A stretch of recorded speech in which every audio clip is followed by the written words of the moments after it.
Now I know it just has to last. And in the quiet that followed, beneath the stars, surrounded by a world still healing, Grace Walker finally exhaled, not from relief, but from arrival. Sometimes justice doesn't come with sirens or applause. Sometimes it begins with a single voice trembling, unseen, but unwilling to stay silent. Grace Walker's story reminds us that courage isn't always loud, and power doesn't always wear a suit. True justice is quiet, steady, and begins when someone dares to speak the truth even when no one is ready to hear it. In a world that often protects the powerful, Grace proved that dignity and integrity can still rise from the margins, and when they do, they don't just challenge the system. They change it. She'd folded inside her apron pocket, not stealing, just salvaging something that would be thrown away, something she hoped would make her little boy smile. She never heard the approaching footsteps. "What do you think you're doing?" The voice sliced through the kitchen like a blade. "Mrs. Hollings." The head housekeeper, stern, tall, and razor-eyed, approached with her arms crossed. Maya froze. It was broken. I thought maybe I could." "For your son?" Hollings scoffed with a bitter laugh. "This is a multi-million-dollar estate, not a charity kitchen." Maya's throat tightened. "Please, he hasn't had a Christmas treat for me in so long. It was going to be thrown out." "You people always have an excuse," Hollings snapped.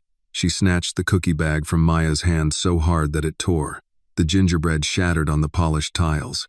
"Please," Maya whispered, "please don't write me up. I swear I wasn't stealing. It was just one cookie. Just one. That's what thieves always say." "Now," Maya shook her head desperately, "I'm not a thief. My son, he's just 5. Enough." Hollings shoved her aside hard. Maya lost her balance. Her shoulder hit the metal counter edge with a dull, sickening thud before she slid to the floor. A burning line of pain shot down her arm as she gasped. "Get up," the housekeeper snapped, "and clean up this mess before Mr. Hartman's guests arrive." Maya nodded, trembling. She forced herself up with her uninjured hand, blinking rapidly to keep tears from spilling. She swept the crumbs from the floor with shaking fingers, each tiny piece a reminder that dignity was a luxury she couldn't afford. By the time the party began, her shoulder throbbed so badly she could barely lift a tray. No one noticed. No one cared. And Maya, like always, pushed through it. She had to. Her son counted on her. Hours later, long after the party ended and the mansion fell quiet, Maya finally slipped into the linen room to catch her breath. The pain down her arm was steady now, warm and swollen beneath her sleeve. The humiliation clung to her worse than the bruise. That was when her phone buzzed. A new message. From Eli. "Mommy? Did you make the macaroni like you promised? I saved a place for you at the table." Her heart cracked open. He didn't know she was still in Houston. Didn't know she'd been shoved, insulted, and made to feel less than human. Didn't know she was standing in a mansion full of warmth she was never allowed to touch. She pressed her hand hard against her mouth to keep from crying out. "I wish I could share a Christmas meal with my son," she whispered into the empty hallway, unaware that someone else was listening, unseen. If Maya's story touched your heart, leave a like and drop your city in the comments. You might not be watching this alone. Tobias Hartman had paused just beyond the corner, halfway to his office. A forgotten document in his hand. He had heard everything. Every trembling syllable. Her broken whisper. Her pain, hair longing, and the exhaustion no one else ever saw. He didn't know about the cookie incident, didn't know she'd been shoved hard enough to bruise, but he didn't need the details to understand what he was hearing. A mother's heart breaking. He stood frozen, not as a billionaire, not as a host, but as a son who once watched his own mother hide hunger and exhaustion behind a tired smile while she cleaned strangers' homes. For the first time in years, something inside him shifted. Meanwhile, Maya finished folding the linens, her shoulders screaming with every movement. She checked her phone again, no new messages, and tucked it close to her chest as though she could hold her son through it. She pushed through the night, wiping down the last counter, organizing the last tray, forcing herself to stay upright. When she finally walked back to the staff room, dawn was just beginning to gray the horizon. At 5:30 a.m., she put on her uniform for the morning shift. Her shoulder was badly swollen now.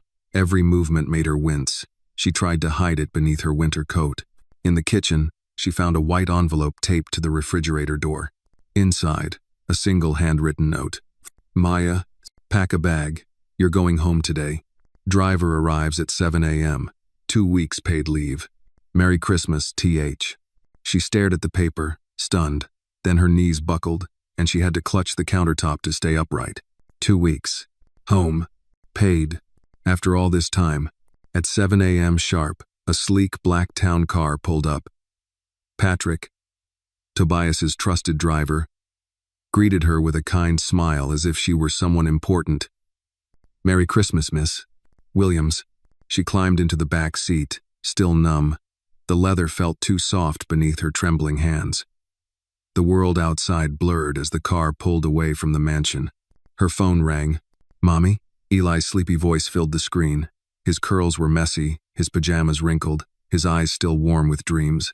Hey baby, she whispered. Guess what? What? I'm coming home. For a second, Eli didn't understand. Then, Grandma, Mommy's coming home. For real, she's really coming. Maya laughed through tears, her injured shoulder forgotten for the moment.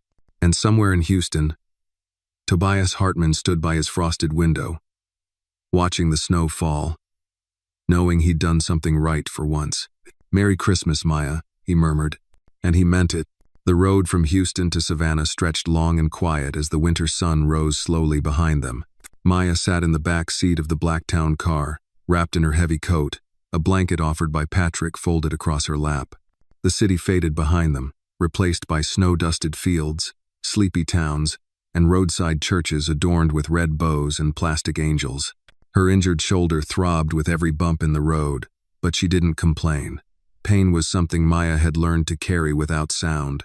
What she couldn't contain, though, was the rising wave of disbelief and anticipation that surged through her chest with every passing mile. She was going home. For real. No vague promises. No saving up for a bus fare that never materialized. No desperate pleading for time off that was always denied or quietly punished later. She was going to see Eli. Touch his face. Smell his hair.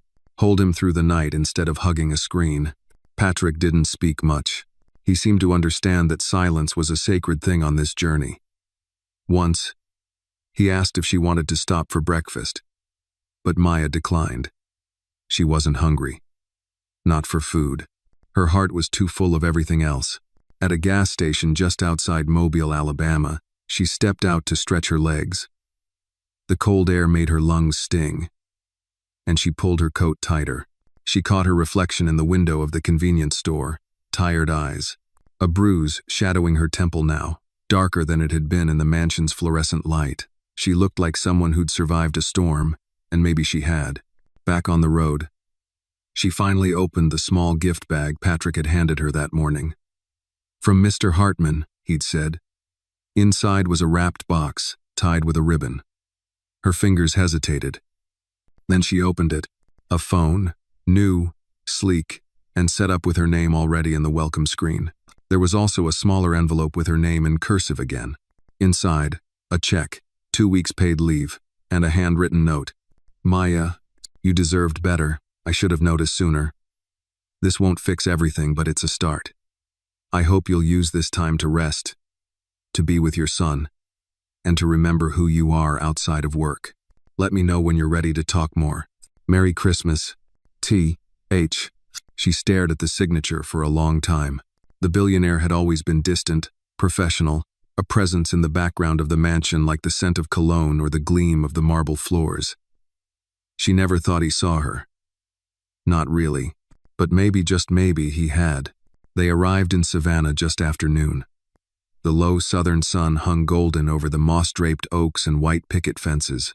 The car turned off the main road and wound down a familiar neighborhood, lined with modest homes and front porches decorated with dollar store lights and faded wreaths. Maya's childhood home came into view, a small blue bungalow with chipped paint and a porch swing that creaked in the wind. Before Patrick could stop the car, the front door flew open. Eli burst down the steps like a bullet.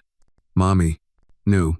She didn't even feel her shoulder as she leapt from the car and dropped to her knees on the sidewalk, arms open wide. Eli hit her like a wave, all warmth and limbs and laughter and tears. I knew you'd come, I knew it. He sobbed into her coat. "I'm here, baby. I'm really here," Maya whispered, kissing his hair, his cheeks, every part of him she could reach. "And I'm staying, for 2 whole weeks." Her mother, Lorraine, stood at the top of the steps, one hand pressed to her chest. Her other hand trembled slightly from the arthritis, but her eyes were sharp and wet. "Come on in, girl," she called. "It's about time." Inside, the house smelled like fried apples and cornbread.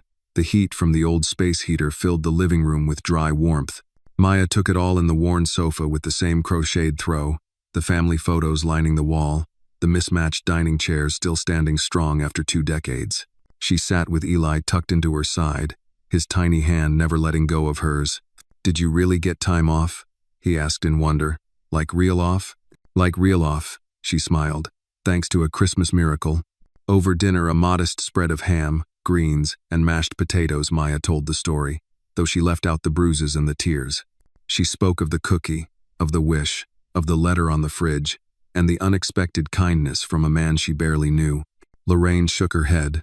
"Sounds like someone up there heard you loud and clear." "I didn't even pray out loud," Maya murmured. "You didn't have to," her mother replied. "Sometimes the right heart hears you anyway." Later that night, Eli fell asleep in her arms, curled against her chest in the small twin bed they'd share for the next 2 weeks. Maya lay awake for a while, watching his peaceful breathing, feeling the small weight of his hand on her ribs. This was what she'd missed. Not just birthdays or bedtime stories, but the quiet, ordinary magic of simply being there. Her phone buzzed softly, a message from a number now saved as Tobias H. "Let me know when you're ready. I have an idea I'd like to run by you." Maya stared at the screen. She didn't reply yet. She wasn't ready. Not tonight. Tonight wasn't about work or future plans or repairing broken systems. Tonight was about being Eli's mom. She kissed her son's forehead and whispered, "You are the best Christmas gift I've ever had." Outside, the savannah night was still and soft, the stars hidden behind drifting clouds. But Maya felt them anyway, felt the light above her, around her, inside her. Hope had found its way back in, not in a grand gesture or a miracle, but in the gentle, steady rhythm of a child's breath and the quiet courage of a mother choosing to come home. Maya woke before dawn, the pale morning light just beginning to push through the thin curtains of her childhood bedroom. For a brief, disoriented moment, she thought she was back in the staff quarters of the Hartman estate, until she felt the warmth of Eli's tiny arm draped across her waist, his breathing soft and steady against her side. A wave of quiet joy swept over her.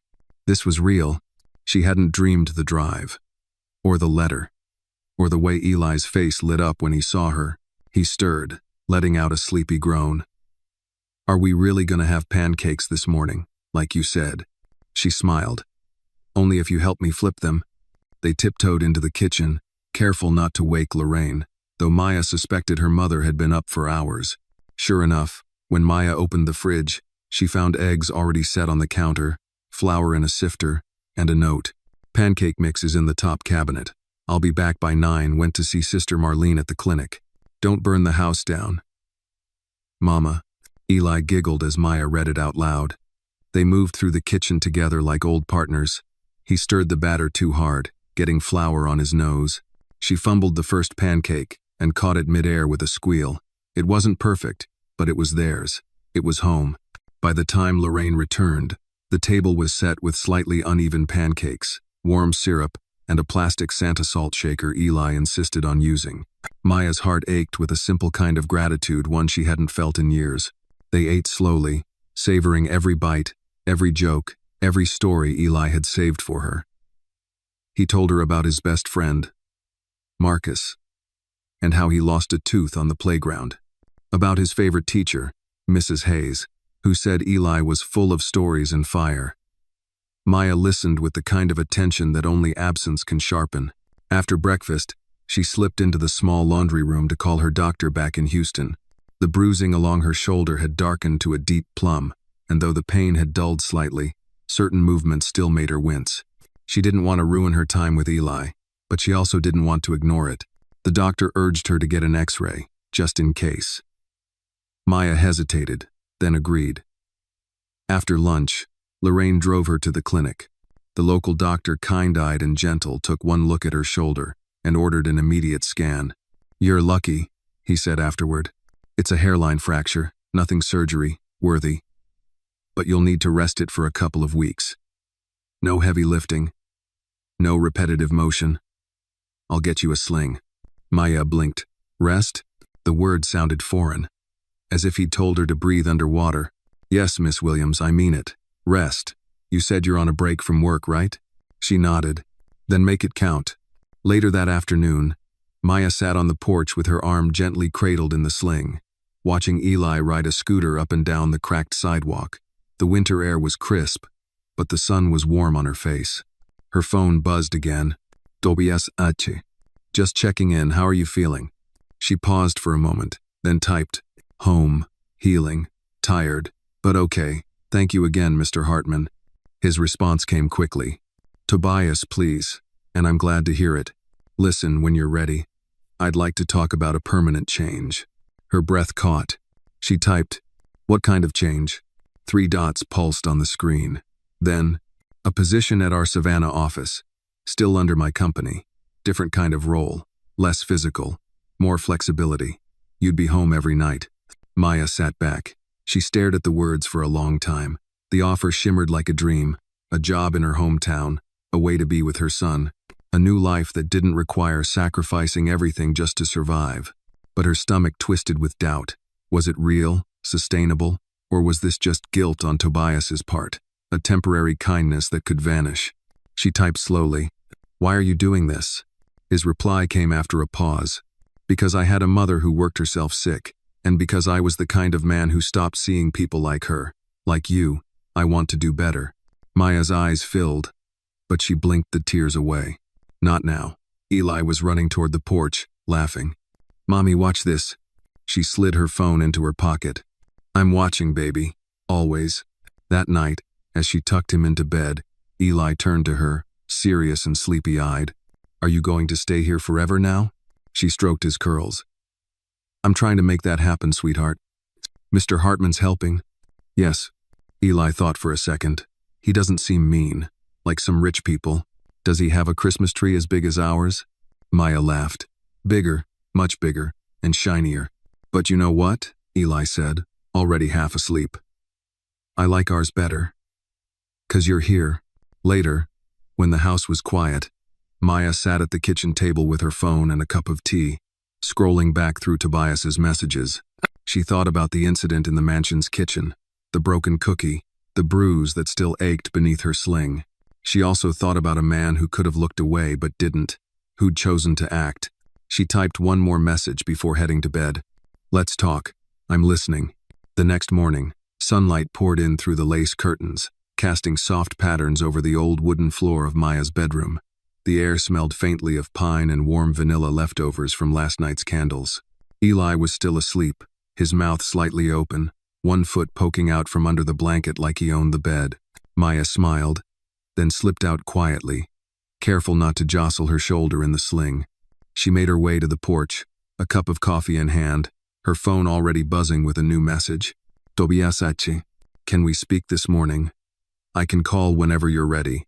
She hesitated only a moment before replying. "Now is fine. I'm alone." It rang almost instantly. "Good morning, Maya," came his voice, low and calm. "Good morning, Mr. Hart Tobias," she corrected quickly. "I hope you're healing." "I am. Thank you for everything. The ride, the time off, the check. I still don't quite know what to say." "You don't need to say anything," he replied, "but I meant what I wrote. I want to offer you something permanent. If you're interested." Maya sat up straighter, her fingers curling around the coffee cup. "I'm listening." He exhaled, as if relieved she'd actually given him the space to speak. "My company's Savannah office has grown in the last year. We've been struggling with internal logistics, coordinating events, managing supplies, scheduling cleaning, keeping everything running smoothly. They've cycled through 2 different people, neither of whom had the people skills to handle the staff. But when I thought about who could manage a team with grace, empathy, and discipline, I thought of you." Maya's heart thudded. "You're offering me a manager position?" "I'm offering you a leadership role," he said carefully. "Day hours only. Monday through Friday. Salary equal to what you earned in Houston. With full benefits and paid time off. No uniforms, no cleaning. This is a supervisory position. You'd be home by dinner every night. It sounded like fiction.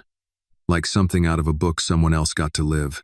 I don't have a degree, she said softly. You don't need one to manage people well, Tobias replied. I watched you for 2 years, Maya. You kept our house running better than any staff I've had. You led by example, quietly, patiently, even when treated unfairly. Silence filled the line. Would I be working for you directly? No, he answered. Not unless you want to. But the role would be under my company. You'd report to our local office director. I'll step back. This isn't charity, Maya. I'm offering you this because you've earned it. The word earned settled over her like warm sunlight. She wanted to believe it. She closed her eyes. I want to say yes, she whispered. I don't want to be humiliated again. I don't want to take a step forward and fall back even harder. You won't, Tobias said quietly. Not this time. Maya didn't answer right away. The porch creaked gently beneath her as the morning breeze rustled the wind chimes. She thought of Eli, still asleep inside. His tiny body finally wrapped in peace instead of longing. I'll come in to meet with someone, she said finally. I'd like to see the office, talk to the people I'd be working with. Absolutely, Tobias said. When are you free? Tomorrow morning, she replied. I'll make the arrangements. They hung up, and Maya stared at the phone for a long moment. Something about the call left her shaken but not in fear. In possibility. The kind that cracked open old walls. She stepped inside, heart still racing, and began to prepare breakfast. By the time Eli appeared hair wild, still rubbing his eyes, she had pancakes on the griddle and a bowl of cut strawberries on the table. Are we doing anything fun today? He asked through a yawn. I'm going to check out a new job, she said. One that would let me stay here. For good. Eli paused mid-sip of orange juice. Like, you'd pick me up from school and stuff? Maya smiled. Exactly like that. He grinned wide, his gap-toothed smile lighting up the kitchen. Then I hope you get it. No. The next morning, Maya dressed in her best blouse and pressed slacks. She left Eli with her mother and caught the city bus into downtown Savannah. The building wasn't tall or flashy, just a modest 2-story office near the riverfront. With a flagpole out front, and a lobby that smelled faintly of fresh paint and coffee. The receptionist greeted her kindly and walked her upstairs. There, she met with the local office director, a woman named Denise who looked to be in her early 50s, confident, professional, and surprisingly warm. I've heard a lot about you, Denise said as they sat across from each other in the small conference room. Mr. Hartman speaks very highly of your work ethic and reliability. Maya smiled shyly. I've always just tried to do my job well. That's exactly the kind of person we need here, Denise replied. Let me walk you through what the position would look like. They spoke for almost an hour. The responsibilities were challenging but manageable. Inventory, scheduling, overseeing maintenance requests, coordinating events. But the part that made Maya's breath catch was this. We believe in boundaries. We don't call staff after hours unless it's urgent. Weekends are yours. Family comes first here. By the time she stepped out of the building, Maya felt like she was walking taller, not just because of the opportunity, but because she'd been treated like she mattered. That evening, she sat at the kitchen table with Eli and Lorraine, explaining everything. They want me to start part-time in 2 weeks, she said, to ease into it. But after that, it's full-time, daytime hours, no travel, no living away. Her mother reached across the table and squeezed her hand. I always told you were never just a maid. You were always more. And Eli, wide-eyed, asked, So, does this mean you're going to be here for my birthday this year? Maya leaned over and kissed his forehead. I'll be here for every birthday from now on. That night, after Eli went to bed, Maya received a message from Tobias. How did it go? She replied, It went better than I could have imagined. I said yes. There was a pause. Then, I'm proud of you, Maya. I really am. For the first time in a long time, Maya believed it. The first week at the new job felt like waking up inside someone else's life. Each morning, Maya walked Eli to school, his small hand in hers, his backpack bouncing with every skip. The January air was crisp and dry, and each goodbye hug at the school gate felt like a quiet victory, something so simple, yet so long out of reach. At 8:30 sharp, she arrived at the office, a modest building with beige walls and cheerful potted plants, where people greeted her with genuine smiles. Denise, the office director, introduced her as the new operations coordinator.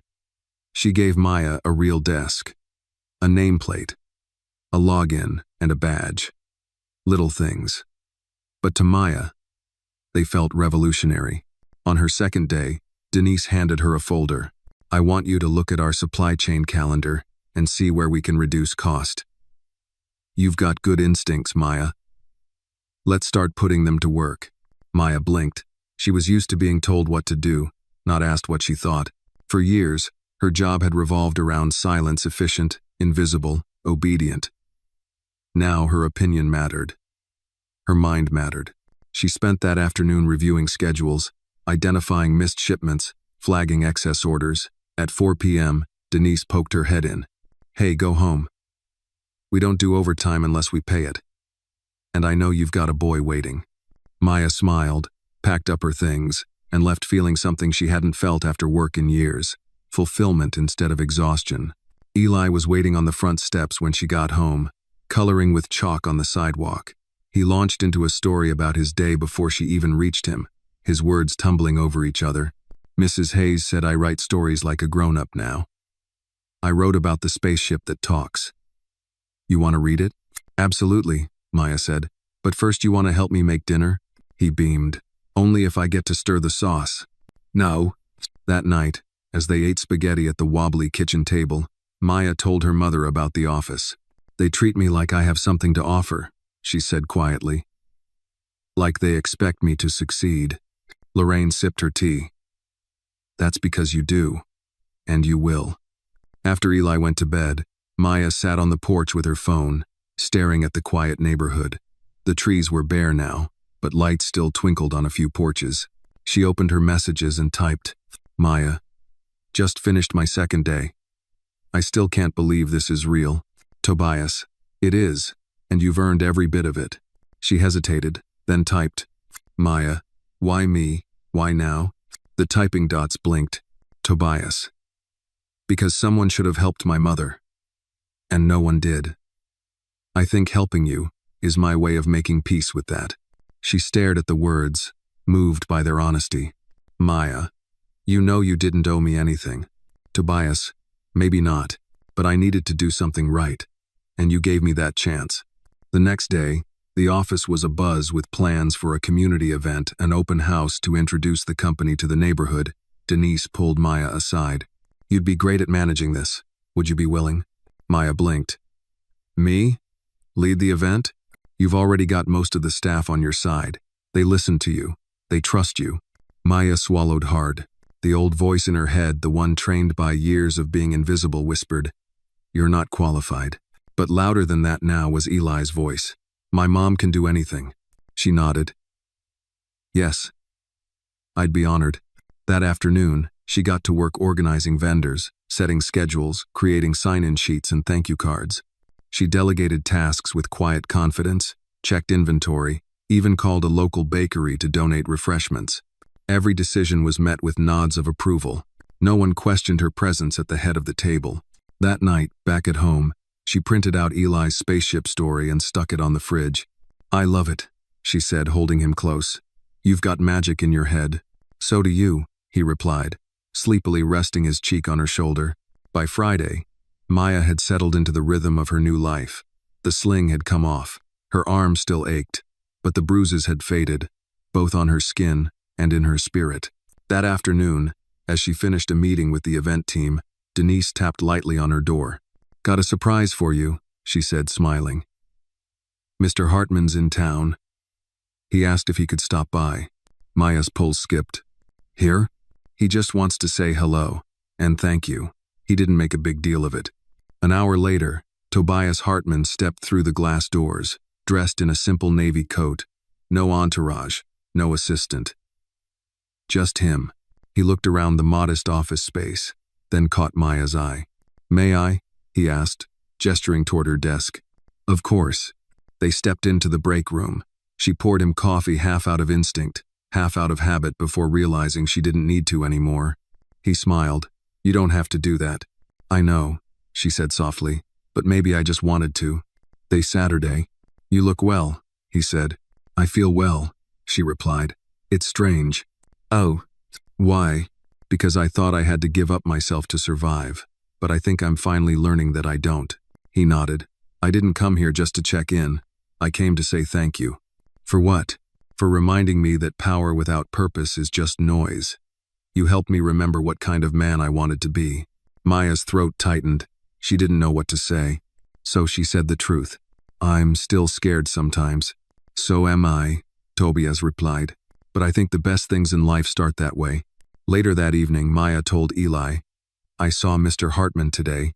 "The Christmas man?" Eli asked. She laughed. "Yeah, the Christmas man. Did you thank him for my scooter?" "I did, and he thanked me too." "For what?" "For being brave."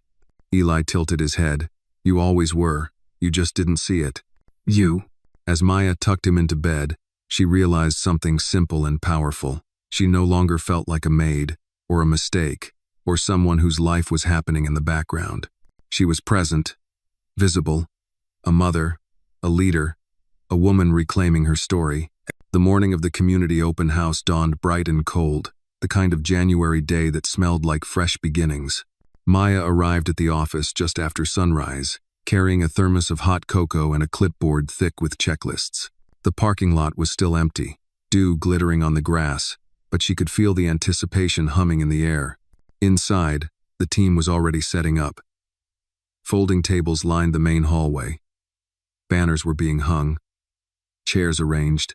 The scent of cinnamon and coffee from the local bakery delivery lingered in the reception area. Maya moved through the space calmly, giving directions, checking off tasks, answering questions with a tone that was confident and kind. She wasn't nervous, just focused. This wasn't just about showing off the company. It was about bridging a gap between corporate and community, between employers and neighbors, between who she'd been and who she was becoming. By 9 a.m., guests began to arrive. Retired veterans from the neighborhood, young mothers with toddlers in strollers, curious high schoolers. Maya greeted each one with a warm smile and offered them printed programs that she'd designed herself. She stood near the entrance with Denise, watching the room fill. "You've done an exceptional job," Denise said quietly. Maya smiled, the words sinking deep. One woman approached, gray-haired and sharp-eyed, dressed in a Sunday-best cardigan. "You're the one who planned all this?" she asked. "Yes, ma'am." "Well, I don't know who raised you, but they did it right." Maya laughed softly. "Thank you. My mother would appreciate that." At 10:30, Tobias arrived. He entered without fanfare, dressed in a black wool coat and dark slacks. Maya saw him before he saw her, speaking with a small group of city officials. He looked relaxed, his usual air of quiet command softened. When their eyes met, he nodded in greeting, letting her come to him when she was ready. She waited until her hands were free, then walked over. "I thought you were done surprising me," she said, smiling. "Just wanted to see the magic in person." "Mo, you'll have to wait until the bake sale table opens," she joked. "That's where the real magic is." He glanced around. "You built this. Every piece of it." "Not alone," she said quickly. "But you led it. Don't downplay that." She didn't.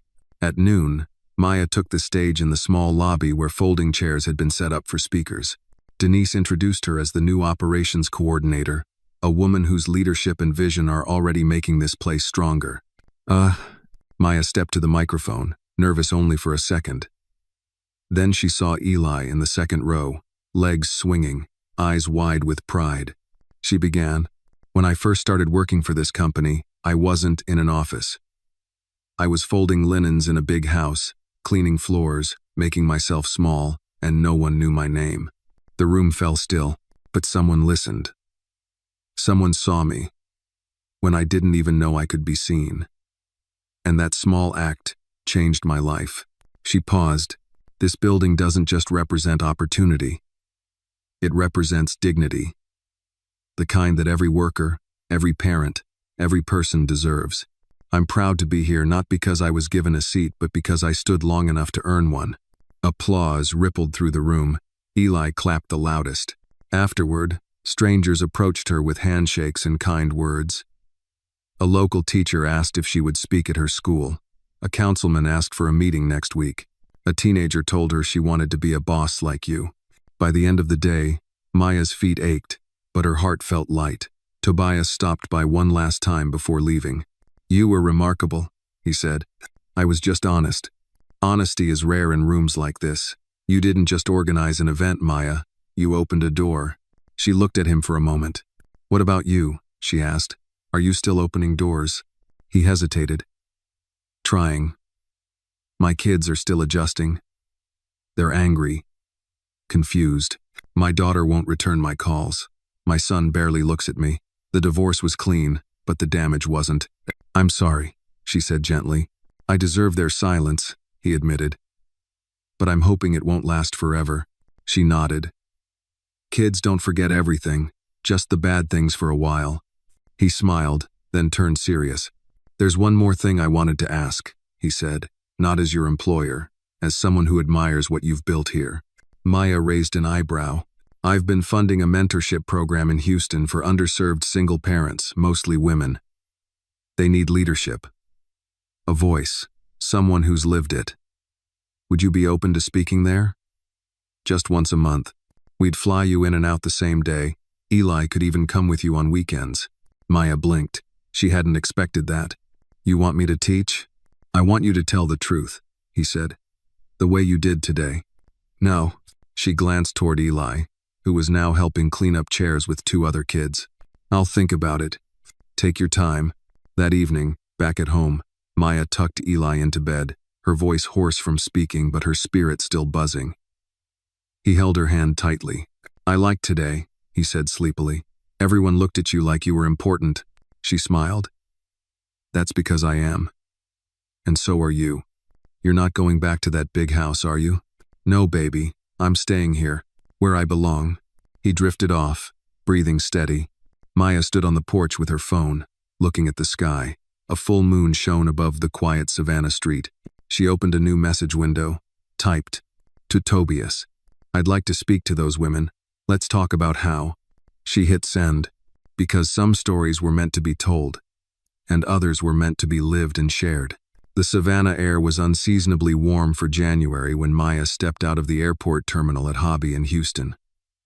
The late afternoon sun slanted low across the sky, painting the concrete in amber light. Eli held her hand tightly, his other hand gripping a tiny blue carry-on with wheels that squeaked with every turn. "Mama, is this the place with the big tree?" he asked. Maya smiled. "Yes, baby, the Hartman house." She hadn't planned to return. Not ever, if she could help it. But this wasn't a return to serve, it was a return to speak, to lead, to turn her survival into someone else's strength. Tobias had arranged everything: round-trip flights, a driver to meet her at the airport, and a hotel room with a kitchenette so she could cook Eli's favorite spaghetti on Saturday night.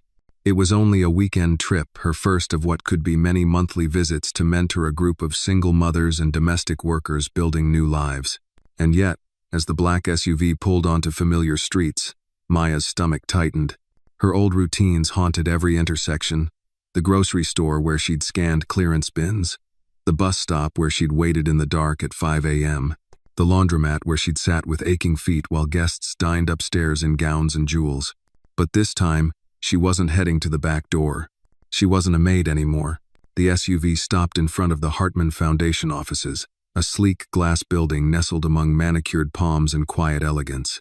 Tobias was already waiting in the lobby, dressed in a charcoal blazer and no tie, hands folded, posture relaxed but alert.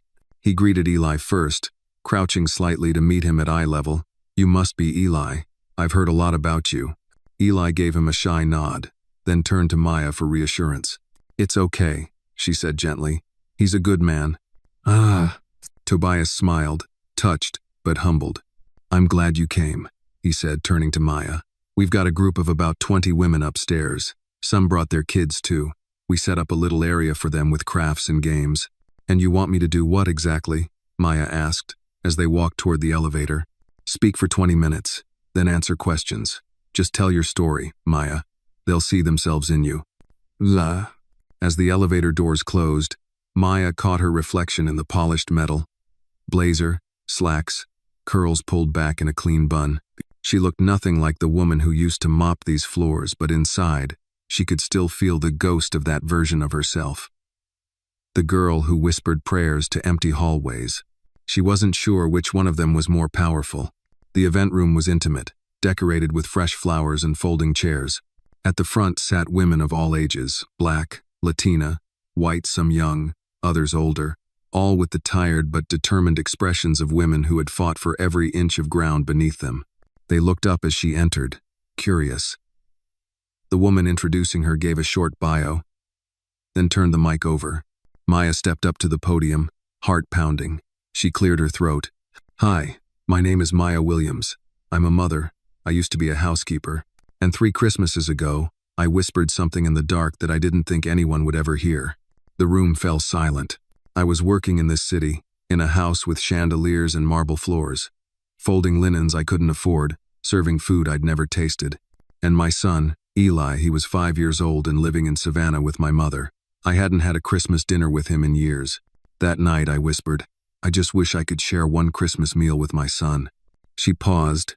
What I didn't know was that someone was listening. She shared the story briefly, honestly, not in a way that made Tobias the hero, but in a way that honored how a moment of recognition can change everything. How one whisper, heard by the right person, can become a turning point. "I'm not here today because I got lucky," she said. "I'm here because I stayed standing, because I kept working, kept believing that maybe one day someone would see me.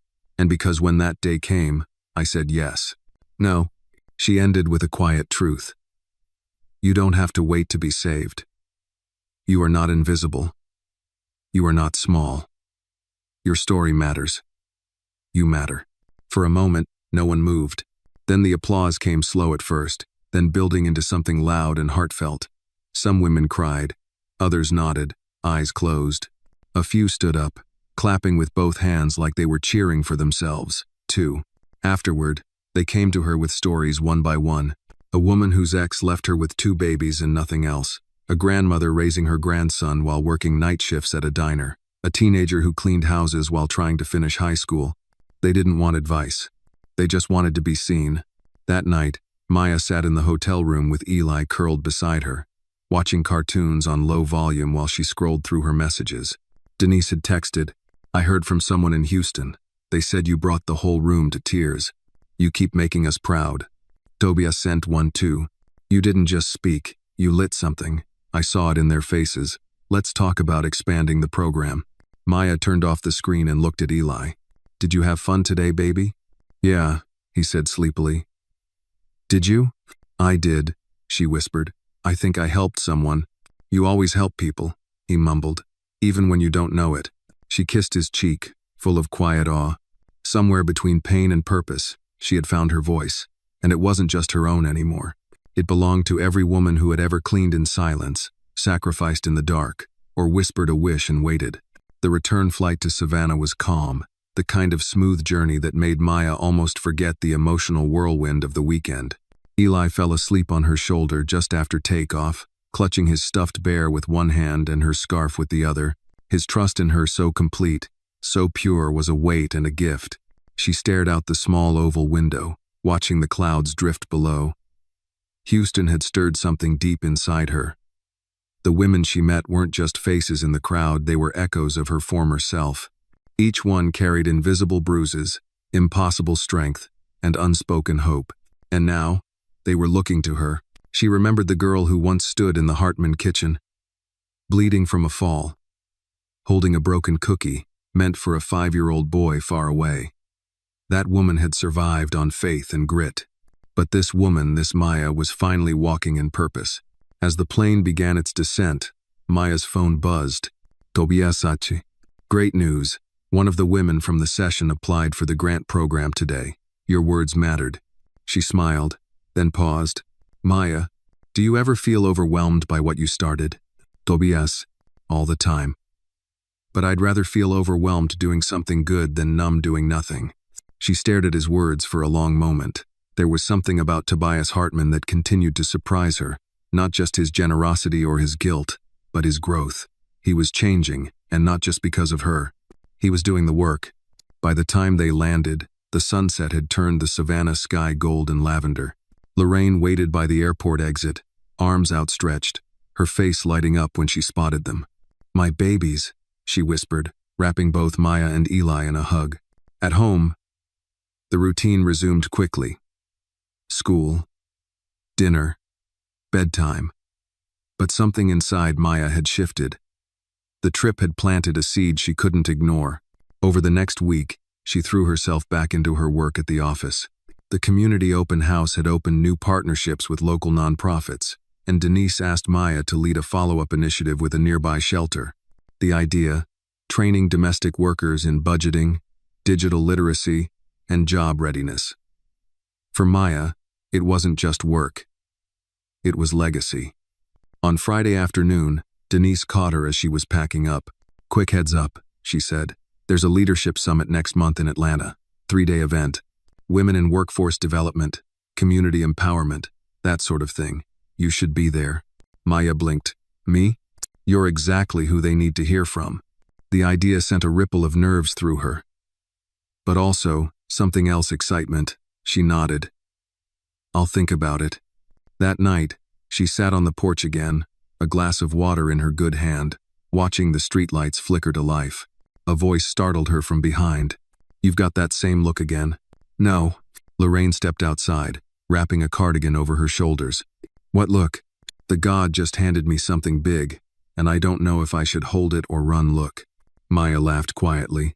"That obvious?" Lorraine sat beside her.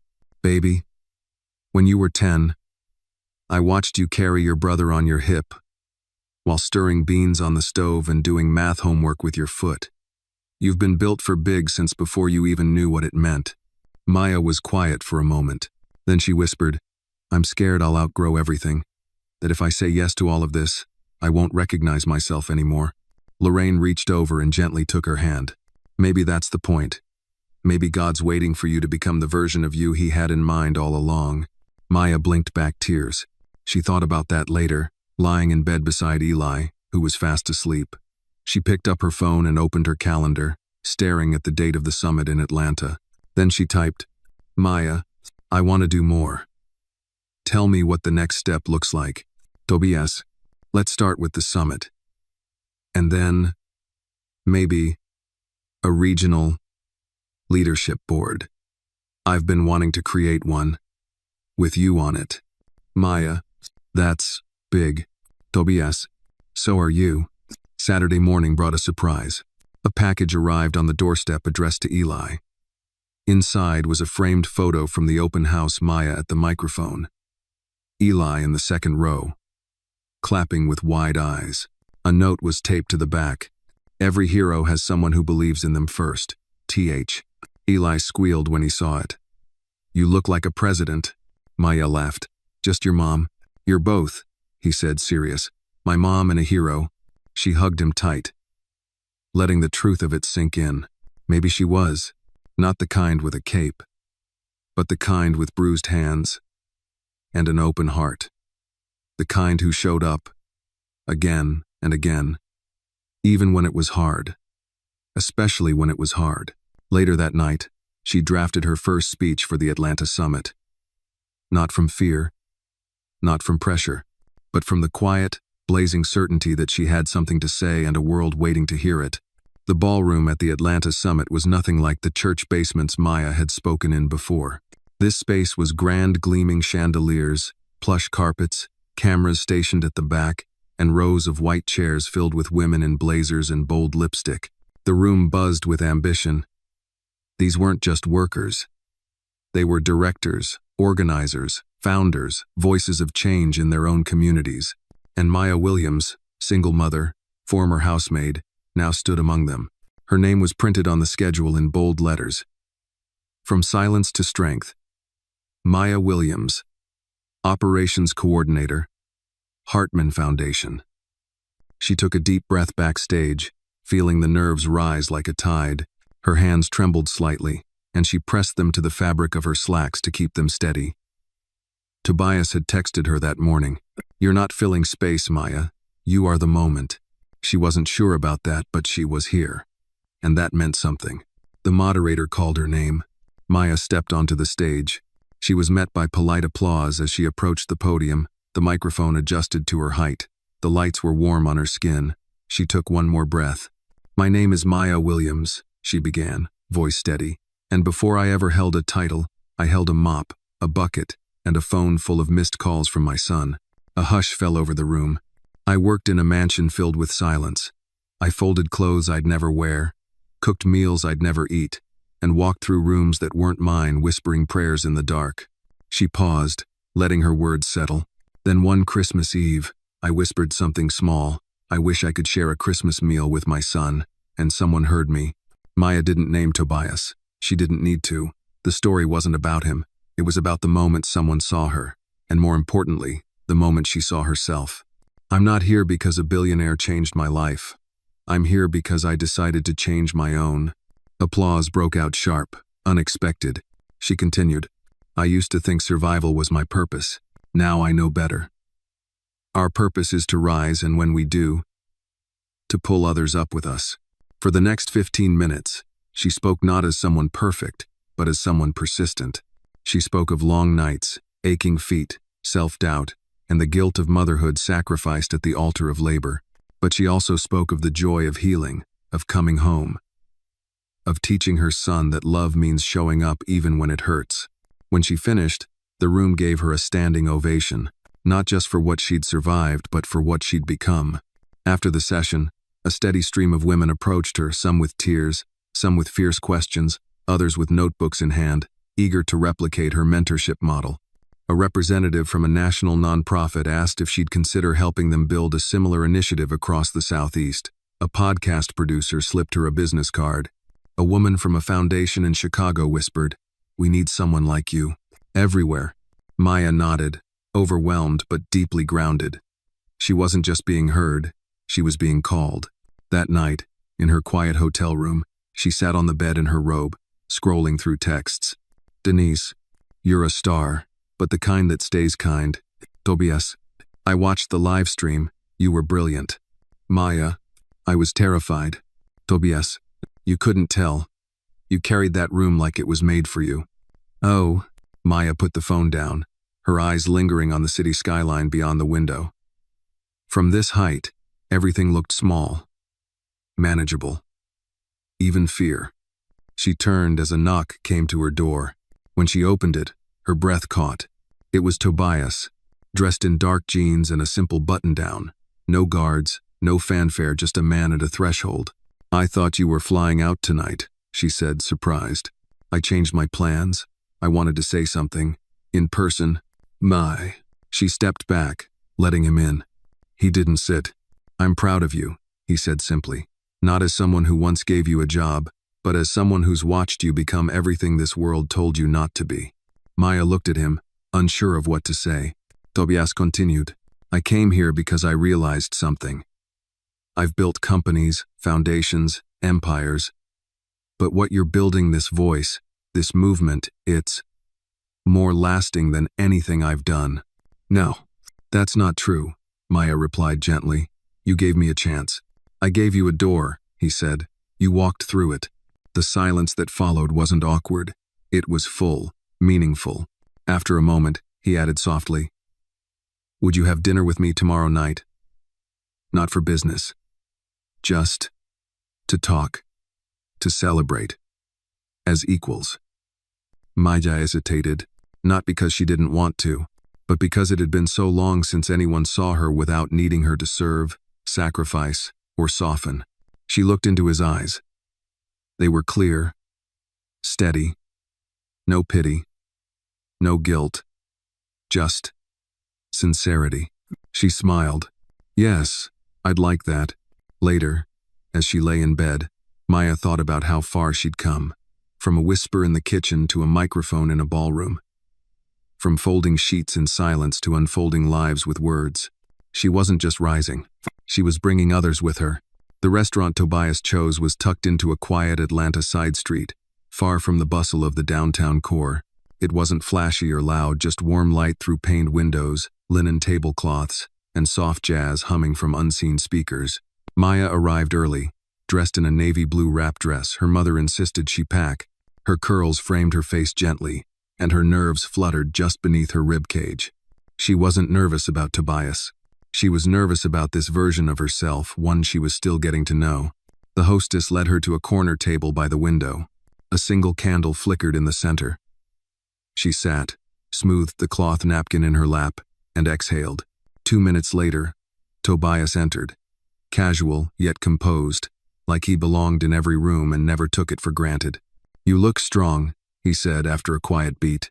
Maya smiled. "You're the first man to tell me that before calling me beautiful." "Well," Tobias said, sitting across from her, "I didn't want to be predictable, but for the record you are."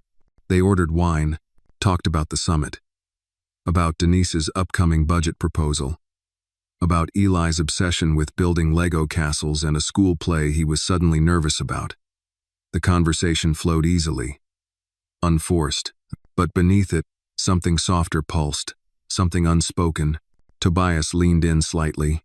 "When you spoke at the summit, there was a moment when you said, 'We rise, and we bring others with us.' I saw every woman in that room sit up straighter, like they believed it because you said it."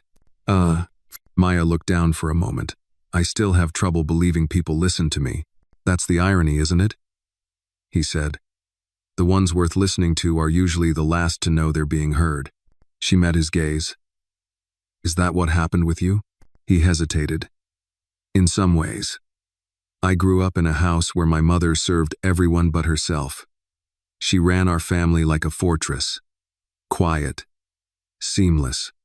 And no one ever said thank you." "She was invisible," Maya murmured. Tobias nodded. "Just like you were, until you weren't." Maya studied him, wondering how many layers he still carried, how much pain he masked with precision and wealth. But tonight wasn't about excavating. It was about being. "So what now?" she asked, swirling her wine. "What happens after this?" Tobias shrugged gently. "You keep rising, I keep backing you, and maybe, when the time is right, we talk about what this," he motioned between them, "could be." She smiled, slow and sincere. "You really don't give up, do you? Not on people who matter." The meal passed in waves of laughter, quiet confessions, and stolen glances. When they stepped out into the cool Atlanta air, he walked her to her rideshare, holding the door as she slid inside.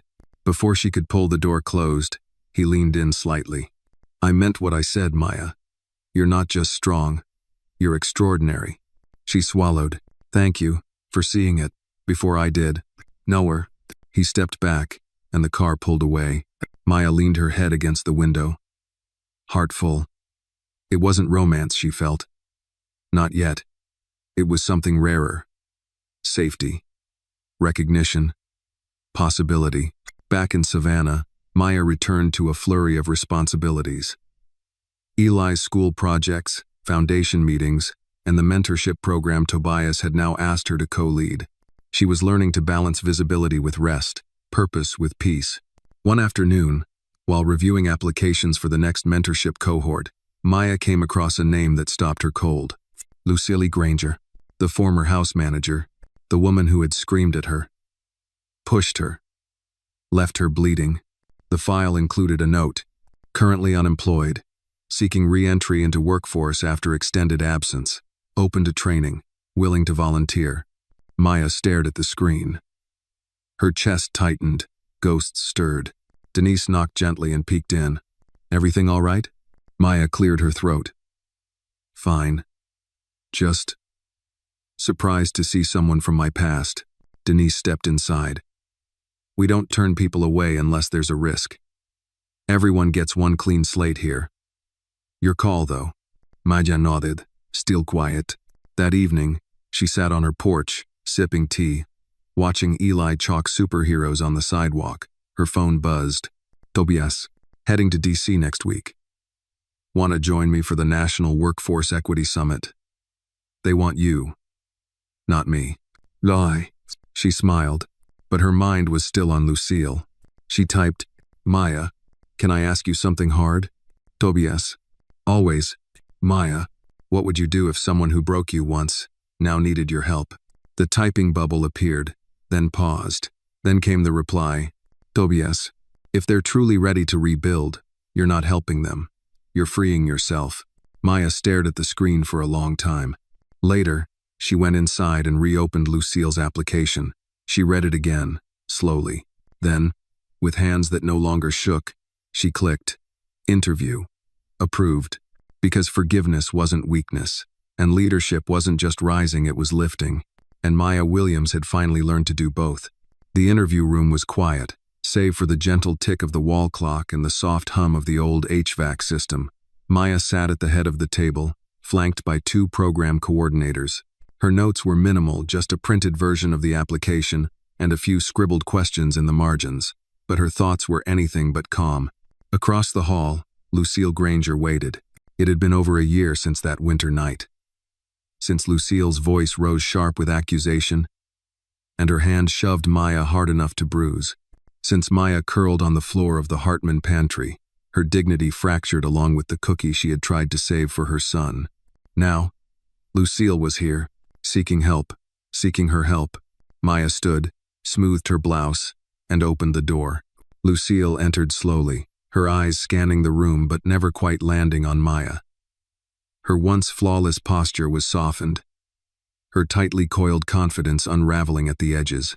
She looked smaller somehow, not in stature, but in certainty. "Miss Williams," Lucille said, voice low, hesitant. "Please." Maya gestured to the chair. "Have a seat." Lucille nodded. "Thank you for seeing me." The coordinators introduced themselves and began the interview. Questions about background, experience, job goals, willingness to learn. Lucille answered politely, carefully, but her voice trembled at times. There were pauses, long ones, where pride wrestled with humility. Finally, one of the coordinators turned to Maya. "Would you like to ask anything?" Maya didn't respond immediately. She looked directly at Lucille for the first time since she entered the room. "Why now?" Lucille met her gaze, but only barely. "Because I lost everything," she said softly. "And for the first time I realized I was never as untouchable as I thought. I worked my way into a position where I could look down on others. And I did. And I'm ashamed of that." Maya said nothing, let the silence press. Lucille cleared her throat. "I didn't come here expecting you to forgive me. I came because I'm tired of pretending I didn't do harm. I did, and I've paid for it in ways you'll never see." The old Maya might have looked away, might have let pain win. But this Maya had faced rooms full of strangers, led programs, spoken into microphones, and more importantly, spoken into herself. "I don't know if you're ready," Maya said calmly, "but I know I am. I'm ready to lead with grace. That doesn't mean forgetting. It means offering a path forward." Lucille blinked, swallowing. "Then, what now?" Maya looked at the coordinators. "Let's put her in the training program. Start from the beginning. No shortcuts."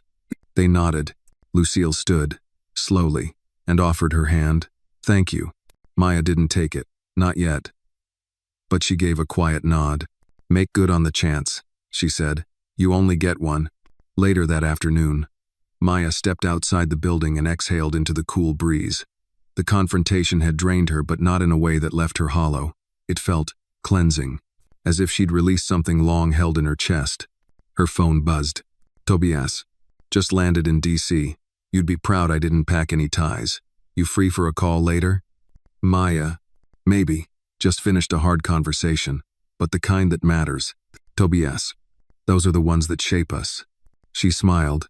That evening, Eli sat cross-legged on the floor, surrounded by homework and construction paper. "Mom, how do you spell extraordinary?" "Why?" she asked, amused. "Because my teacher said to write about someone who inspires me. I'm writing about you." Maya knelt beside him. "Extraordinary is EXTRA. He scribbled furiously, then looked up. "Do you think it's weird that you're on TV sometimes now?" She laughed. "A little. But you still make toast, too." "Yes, baby." She smiled. "Even extraordinary people have to make toast." He beamed.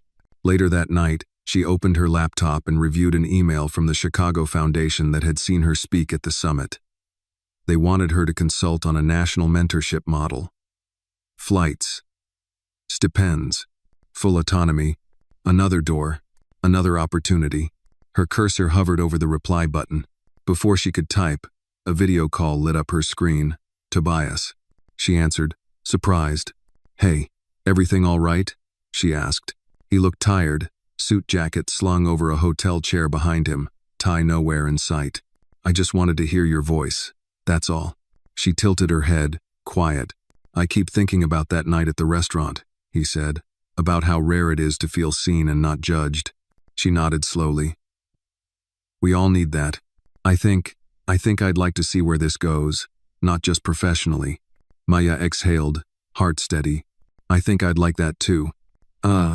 He smiled, more boyish than she'd ever seen him. So what's next? She thought about it, about Lucille, about Chicago, about Eli's spelling homework and the women lining up to learn not just from her victories, but from her survival. What's next, Maya said slowly, is deciding how far I'm willing to grow and how many people I want to bring with me. Because leadership wasn't just about power. It was about presence, and Maya Williams was ready to show up for all of it. It was a bright Saturday morning when Maya stood in front of the full-length mirror in her bedroom, adjusting the sleeves of her soft white blouse. Outside, the street buzzed with the distant hum of lawnmowers and children playing, but inside the house, everything was still. Eli peeked into the room, barefoot, a spoon full of cereal in his mouth. You look like you're going to the news again, he said through a grin. Maya chuckled. Not the news, baby, just Chicago. Do they have snow? He asked. Lots of it, she said, zipping her suitcase. That's why you're staying with Grandma this weekend. He looked slightly disappointed. She kneeled down and held his face gently. I'll be back in 3 sleeps. And I promise, when you're a little older, you can come too. Deal? Deal, he said. Bring me snow if you can. She kissed his forehead, heart full. Later that afternoon, the flight landed in a city blanketed in white. Thick snow lined the streets like icing, and Maya felt the cold rush into her bones the moment she stepped outside. But it didn't matter. Not really. She wasn't here to admire the skyline. She was here to build something new. The Chicago Foundation had arranged for a car to take her straight to the headquarters, where a welcome team was already waiting. The conference room buzzed with quiet energy staff from various departments, 3 program directors, and a small team of formerly incarcerated women eager to help shape the pilot mentorship program. Thank you for coming, Miss Williams, said the director, a tall woman named Alicia with a handshake that spoke of both elegance and endurance. We've all seen your summit video. What you said about dignity, about not waiting to be saved, it sparked something in this city. Maya smiled politely. It's not just my story, it's ours. Alicia nodded. Exactly why you're here. For the next 2 hours, Maya listened. She took notes. She asked questions. She met with young women trying to re-enter the workforce after years of instability. Mothers who'd lost custody and were clawing their way back. Survivors of abuse. Former gang members. Nannies. Cleaners. Cooks. Fighters. She saw herself in all of them. After the session, she stayed behind in the break room to speak with one of the women, Jamira, 26, 2 kids, soft-spoken, eyes that held too much history. I don't think I'm made for leadership, Jamira confessed. I'm just trying to get through the day without losing my mind. Maya sat beside her. Do you know what I was doing 3 years ago this week? Jamira shook her head. I was crying on the kitchen floor of a house that wasn't mine, hurt, ashamed, hungry, and I whispered a wish I thought nobody heard. Jamira's eyes lifted. 3 years later, Maya continued, I'm sitting next to you, being called a leader, not because I'm perfect, but because I didn't quit. That's all leadership is, surviving loud enough to help someone else survive. Jamira's lip quivered, then she nodded. It wasn't a speech, it was a lifeline. Back at the hotel that evening, Maya called Lorraine and Eli. He showed her a drawing of a snowman he made with flour and glue, then asked if she saw any snowmen in Chicago. She laughed and promised to bring back pictures. After they hung up, Maya sat by the window overlooking Lake Michigan, lights twinkling across the dark water. Her phone buzzed. Tobias. Heard from Alicia. She said you're already changing the way her team thinks. Maya. They're already powerful. They just needed someone to say it out loud. Tobias. Like you needed once. Dot. She paused before replying. Maya. Exactly. There was another message waiting too, this one from Denise. Denise, quick update. Lucille completed her first week of training.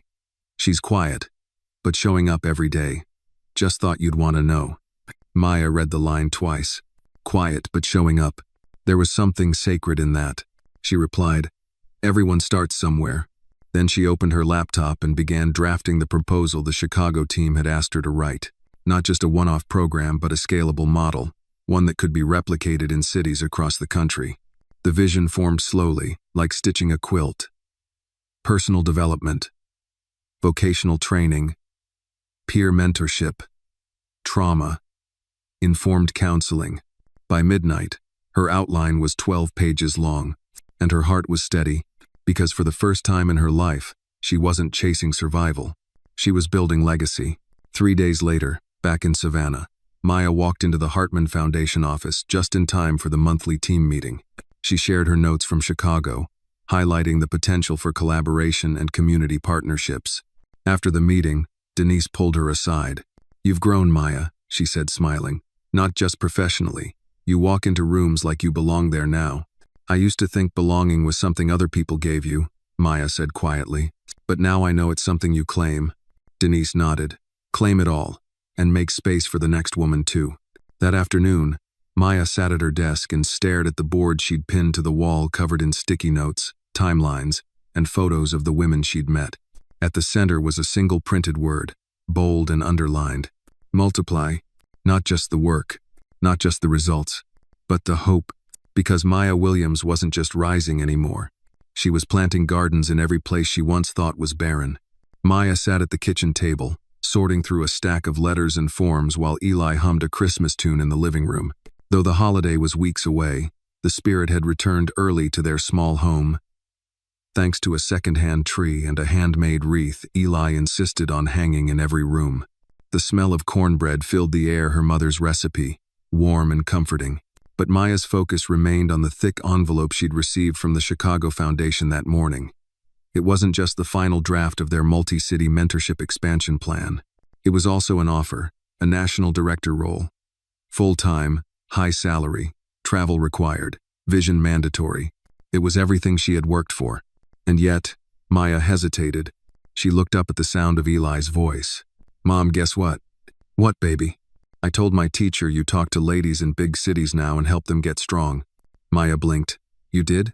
He nodded proudly. She said that makes you a leader, like Harriet Tubman. Maya laughed softly. That's some big company you just put me in. But you are, he said.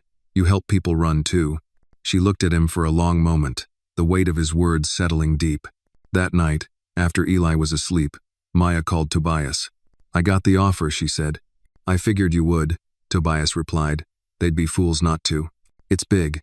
I'd be traveling 2 weeks out of every month. I'd have to uproot Eli eventually. It's everything I dreamed, but I'm scared. Tobias was quiet on the other end. Sometimes, he said finally, the next level of our life requires us to let go of the comfort we fought to build.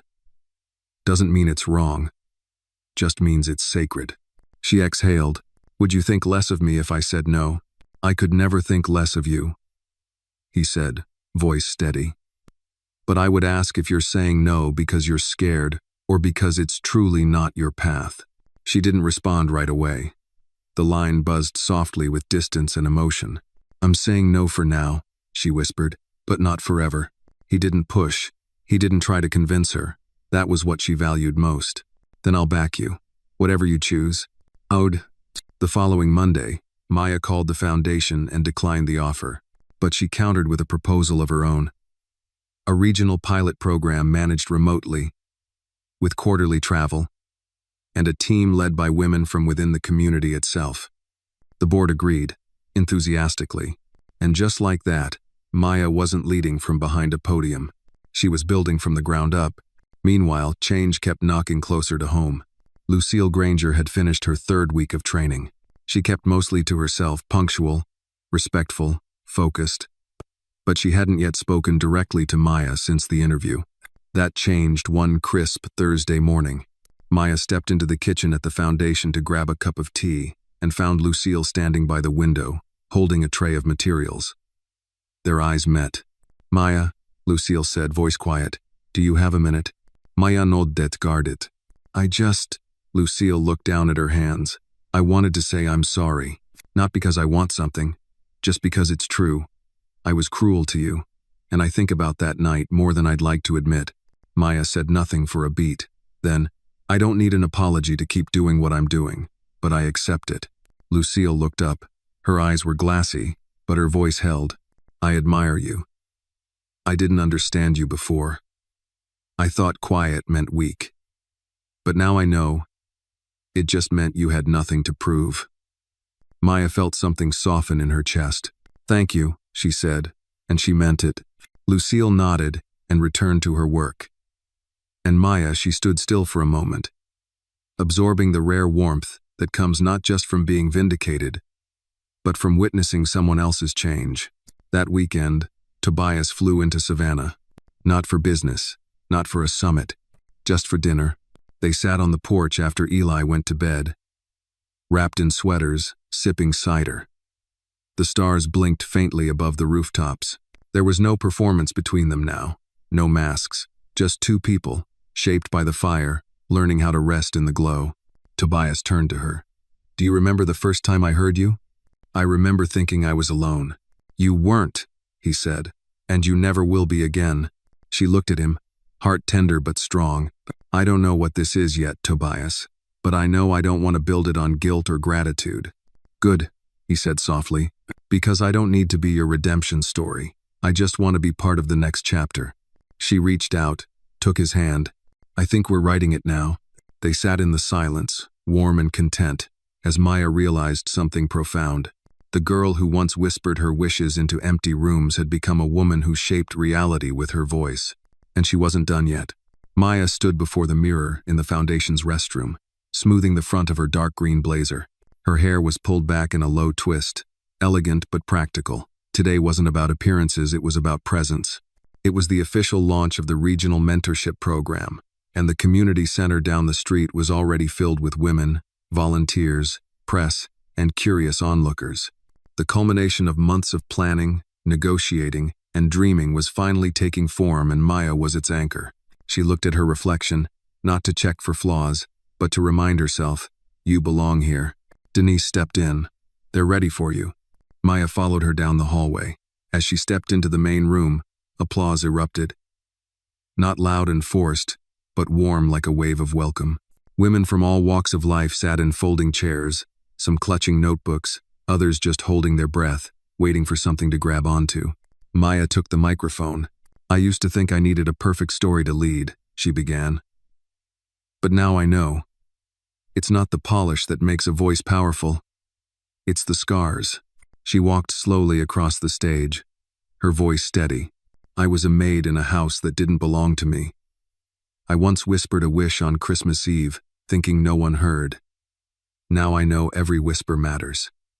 Especially our own. The crowd was silent, not because they were uncertain, but because they were listening. She went on to describe the mentorship model not as a charity, but a chain reaction. One woman rises. She lifts another. Then they lift a community. It wasn't about saving people. It was about equipping them to save themselves. By the end, the applause was standing room strong. Tears shimmered in a few eyes. And in Maya's too. That evening, as the cleanup crew packed away chairs and folded tables, Maya sat at the back of the room, reviewing her notes. Jamira approached quietly, a clipboard tucked under her arm. You got a minute? Maya smiled. Always. Jamira sat down, her voice low. You remember when I told you I wasn't made for leadership? I do. Well, today, someone came up to me after your speech, asked if I could help them fill out their job application, said I looked like I knew what I was doing. Maya's eyes sparkled. And what did you say? Jamira grinned. I said, I do. They laughed together, a soft and shared victory. You're growing, Jamira, Maya said gently. Don't forget to stop and see it. Jamira nodded, then added, I wouldn't have made it here without you. Maya touched her hand. You would have. You just might have taken a different road. The next week brought a flurry of meetings. Tobias returned to DC for board sessions but kept sending updates and check-ins.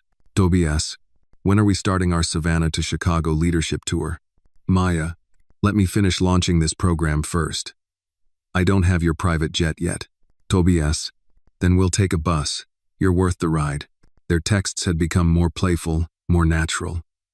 Still careful, still slow, but undeniably deeper. They hadn't defined anything. But they didn't need to rush. Whatever was forming between them, it was steady, like Maya herself.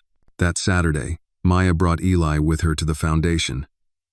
It was a quieter day, just organizing materials and preparing welcome kits for new participants. As they unpacked folders and pens, Eli looked up at her and asked, "Do the ladies here ever get scared?" Maya paused.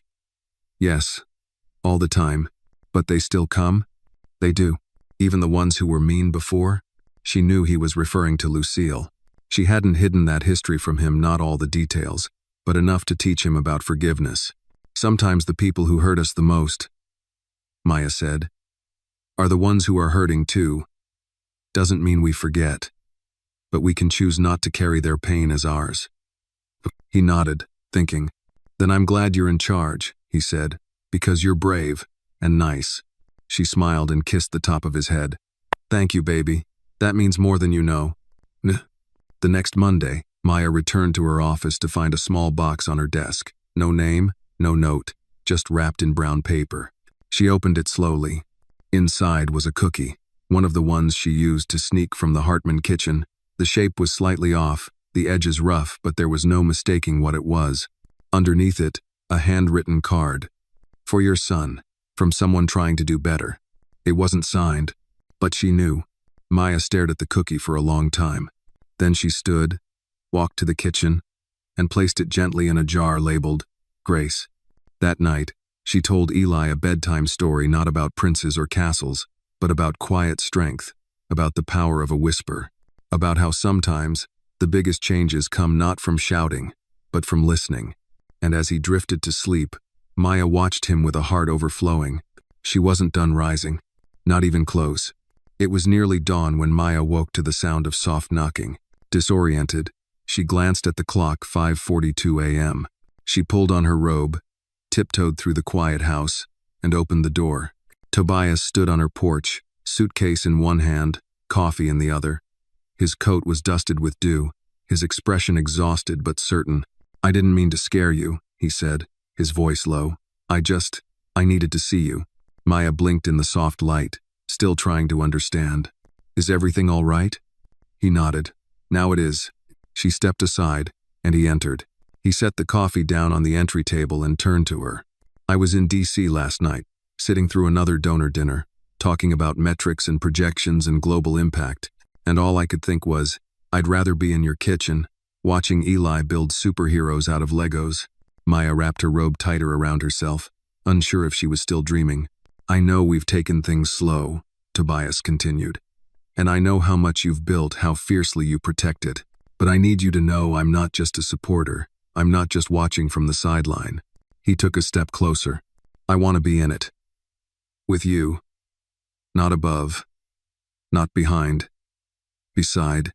Maya's breath caught. Silence held them for a moment, thick with history, fear, and the fragile weight of possibility. Then she said quietly, "Tobias, this isn't a rescue story." "I know," he said. "That's why I'm here."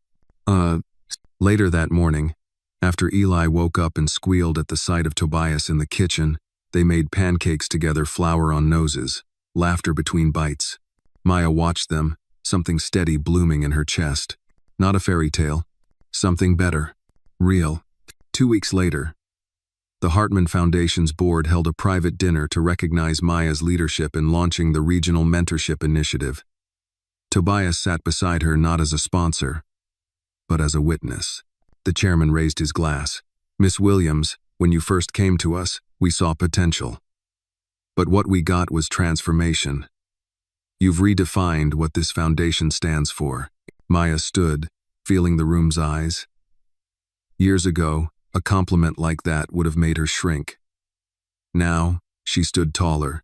"Thank you," she said. "But what we're building here, it isn't about me. It's about every woman who thought her story ended in survival. We're not just surviving anymore. We're thriving. Loudly. Is it fine?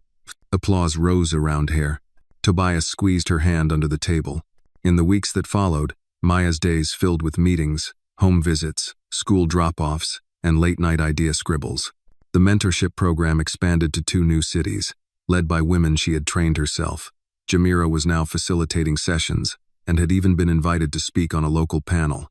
One afternoon, Maya received a message from Lucille. Would you have coffee sometime? Not to talk about work, just to say thank you, and maybe tell you what I've learned. Maya stared at the message.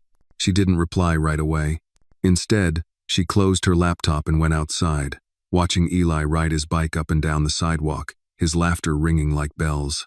She thought about how far she had come. From whispered wishes to executive rooms. From mopping floors in silence to mentoring women across the country. From fearing her own voice to helping others find theirs.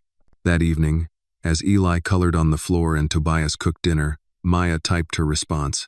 Yes, I think we both need that. On Christmas Eve, exactly 3 years from the night, she whispered that quiet hope in a cold kitchen.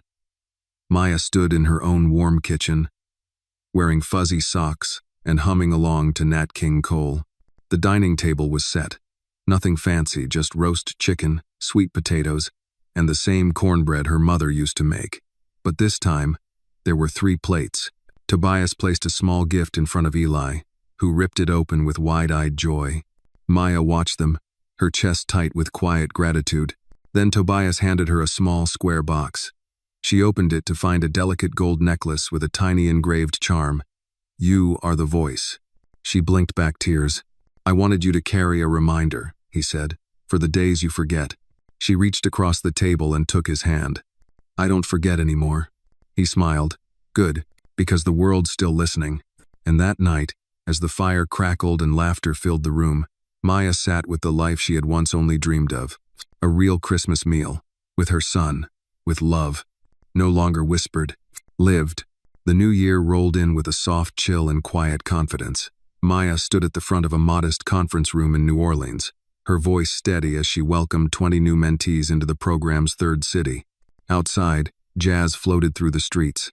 Inside, purpose hummed in the air.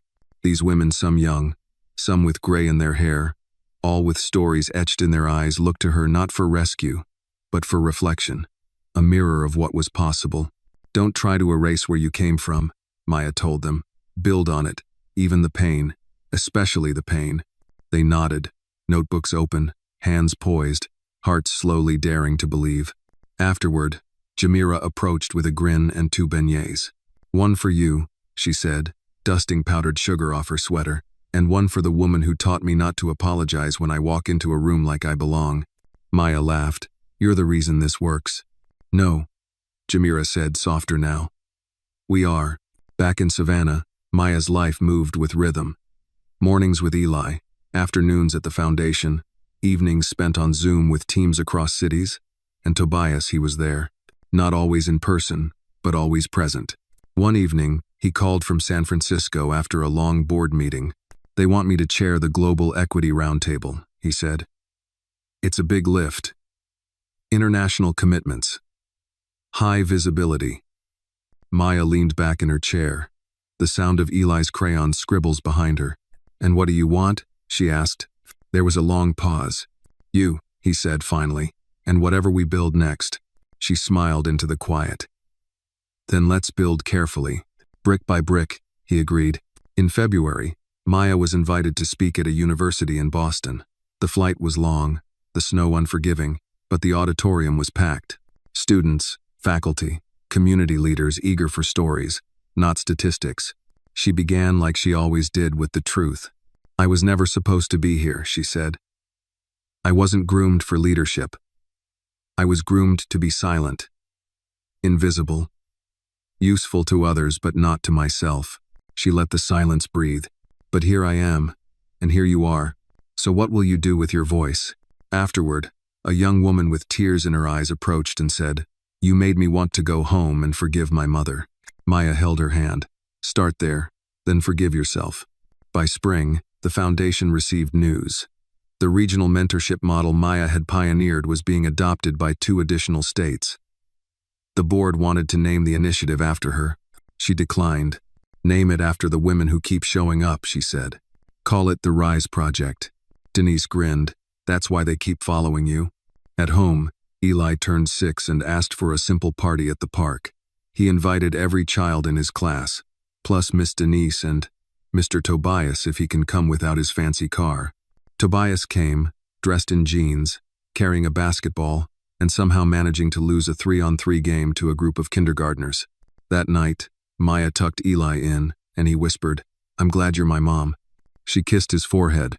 "I'm glad you're my reason." Then she sat on the porch with Tobias, watching the stars blink to life above the quiet street. "We've come a long way," he said. "We've only just started," she replied. He reached for her hand. "No rush," he said. "Just the next right step." She nodded, heart full. Love wasn't loud in her life. It didn't shout or demand. It showed up, with patience, with honesty, with faith. And Maya had learned that the truest kind of power wasn't about being the loudest in the room. It was about being the most present. Spring melted into summer with a warmth that wrapped the city of Savannah in golden light and lazy breezes. Maya's mornings began earlier now before Eli stirred, before the city woke when the air still smelled of jasmine, and her thoughts were loud enough to hear. She sat on the back porch most mornings, journal in one hand, coffee in the other. Her entries weren't grand or poetic. They were honest, sharp, grounded. Some days, she wrote goals. Other days, she wrote names. Women she'd mentored. Women she'd lost. Women she hoped would find their way home to themselves. One entry, written in looping cursive, read, "I was once a girl who begged the world to notice me. Now I'm a woman who notices herself. That's the difference. That's the freedom." In mid-June, Maya received an invitation to speak at the National Women's Justice Forum in Washington, D.C. It wasn't just a panel. It was the keynote. The letter arrived in a sleek cream envelope, signed by a senator's office. Tobias, of course, had already heard the news. "I didn't pull strings," he swore, holding up his hands in mock surrender. "They asked because your name came up in every committee meeting." Maya smirked. "And yet somehow your name is on the advisory board." He laughed. "Pure coincidence." She rolled her eyes but smiled. "Well, I guess I'll need a dress that doesn't come from the discount rack this time. I was hoping you'd let me take care of that." "No," she said, firm but warm. "You can take care of the flight. I'll take care of how I show up." He grinned. "Deal." The day of the keynote, Maya stood backstage in a tailored navy jumpsuit, simple gold hoops, and her natural curls pulled into a crown. She looked like a woman who knew who she was and had nothing to prove. The room beyond the curtains buzzed with senators, CEOs, organizers, survivors, and scholars, a packed ballroom, waiting for a voice. Denise sent her a quick text. "Remember who you are. Not what they expect. Who you are." Maya breathed deep. The stage manager gave the cue, and she stepped into the light. She didn't start with credentials. She didn't open with statistics. She told a story, about the night she was shoved to the floor over a stolen cookie, about whispering a Christmas wish she thought no one heard, about a child who watched her every move, about the decision to rise not for applause, but for impact. "I'm not here because I was rescued," she said. "I'm here because I refused to stay invisible." Thunderous applause, standing ovation, not because she dazzled but because she moved them, because they saw themselves in her. Tobias watched from the front row, pride written all over him, but he wasn't the center. Maya was, and everyone in that room knew it. Back in Savannah a few days later, Maya received a small envelope at the foundation, hand-delivered by one of the new mentees. Inside was a note written in uneven handwriting. "Miss Maya, you don't know me yet, but you made me believe that my life doesn't have to end in survival. Thank you for making room for girls like me. My." Under the note was a simple drawing of a tree with deep roots. Maya placed it on the bulletin board in her office, right next to a photo of Eli and a sticky note that read, "Multiply." She no longer measured success in applause or headlines. She measured it in letters like that, in lives shifted quietly, permanently. Later that night, Maya stood in the doorway of Eli's room, watching him sleep. His chest rose and fell in that rhythmic, peaceful way children breathe when the world hasn't yet asked too much of them. Tobias approached behind her, barefoot, casual. "He's taller," he whispered. "Looks more like you every time I see him." "Poor kid," Maya said with a soft laugh. They moved to the porch, sat in silence for a few minutes. Then Tobias turned to her. "I've been thinking about something," he said. "Actually, a lot of somethings." She raised an eyebrow. "I've been looking at land," he continued. "Old school property outside of Savannah. Beautiful bones. Needs work. But it's big. Quiet. Has space for classrooms, offices, even housing." Maya blinked. "For what?" "For the Rise Project," he said. "Headquarters, training center, retreats. A place built by women, for women, led by you." She stared at him, overwhelmed. "Tobias, that's huge." "So are you," he said simply. "And I'm ready if you are." She looked away for a moment, tears burning. Not because she felt small, but because she no longer did. And she whispered the same words she once said on a cold pantry floor. Except this time, they weren't a plea. They were a promise. "I wish I could share a meal with my son." She turned back to Tobias, her voice steady, her eyes bright. "And build a world where every mother like me can do the same." He nodded, reached for her hand. "Let's build it." "No." And Maya smiled, not with hesitation, not with fear, but with the power of a woman who finally knew. She was the foundation now. Summer faded into the golden hush of early autumn. The air turned crisp, and with it came a quiet knowing, like the land itself was settling, preparing for something sacred. On the edge of Savannah, tucked between a stretch of pine trees and an old forgotten road, stood a building once left to rot. Peeling paint, cracked windows, weeds curling through brick. But now it breathed again. Maya stood in the center of what used to be a gymnasium, her boots crunching over dust and wood shavings. Sunlight streamed through newly installed skylights, casting long shadows across freshly framed rooms. Behind her, Jamira and two other graduates from the Rise Project reviewed blueprints with a contractor. They wore hard hats and carried clipboards like badges of honor. "This used to be a mess," Jamira said, sweeping her hand around. Maya smiled. "So did I." They laughed, but there was truth in it. The space would soon house a leadership academy, a childcare center, and a short-term residency wing for women escaping crisis. But it wasn't just the walls being rebuilt. It was dignity, voice, legacy. Later that day, as crews wrapped up, Maya walked the grounds alone. Each brick told a story not yet written, and she could hear them whispers of the women who would come. Some in silence, some with scars, all with something sacred to reclaim. At the far end of the lot, a wooden sign had been mounted on a post, still covered in a white cloth, waiting. Tobias approached with a camera in hand, wiping sawdust from his jacket. "You ready to show them?" he asked. Maya looked at him, heart full. "I've been ready."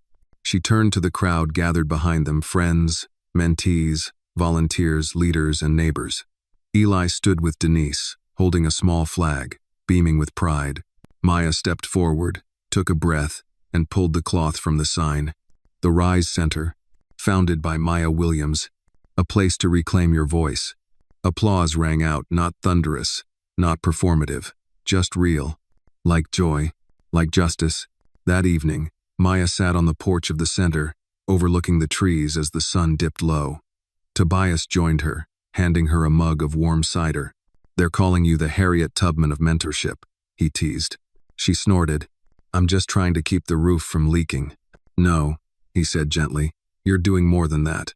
You're giving people permission to imagine again." She grew quiet. "Sometimes I still feel like that girl in the pantry." "That's okay," he replied. "She's part of you, but she's not all of you." Maya nodded, wrapping the blanket tighter around her. A moment passed. Then Tobias reached into his coat and pulled out a small box. Not velvet, not dramatic, just simple, honest. "I don't know where the road takes us next," he said, "but I do know I want to walk it with you. At your pace. On your terms." He opened the box. Inside was a gold band, engraved on the inside. "Multiply hope." Maya's eyes filled, but she didn't cry. She simply whispered, yes, not because she needed to be saved, but because she had already saved herself and now she could choose love from a place of strength. Months later, on a quiet December evening, Maya stood in her own kitchen, preparing Christmas dinner. Eli set the table 3 places, just like before, only this time, they belonged to her. As she stirred the gravy, she caught her reflection in the kitchen window. Calm eyes, soft smile, the necklace Tobias had given her resting over her heart. She thought of the words she once whispered, "I wish I could share a Christmas meal with my son." And now she had, not just a meal, a life. Full, free, fierce. The doorbell rang, friends arriving, Lucille among them, carrying a tray of cornbread and something gentler in her eyes. Jamira was already there, pouring cider and telling Eli about her upcoming speaking gig in Atlanta. And Maya? Maya stood in the center of it all, not as someone who was lucky to be there, but as someone who built the table and invited others to eat. The room filled with laughter, music hummed low, and for the first time in her life, Maya Williams didn't whisper her wishes into the dark. She lived them, out loud. Maya's journey teaches us that true power doesn't come from wealth, status, or recognition. It comes from resilience, purpose, and the quiet courage to rise again after being broken. Her story reminds us that even the smallest whispered hopes can grow into movements that change lives. When we choose to heal, to forgive, and to lead from love rather than fear, we don't just survive, we create a legacy that multiplies hope for others.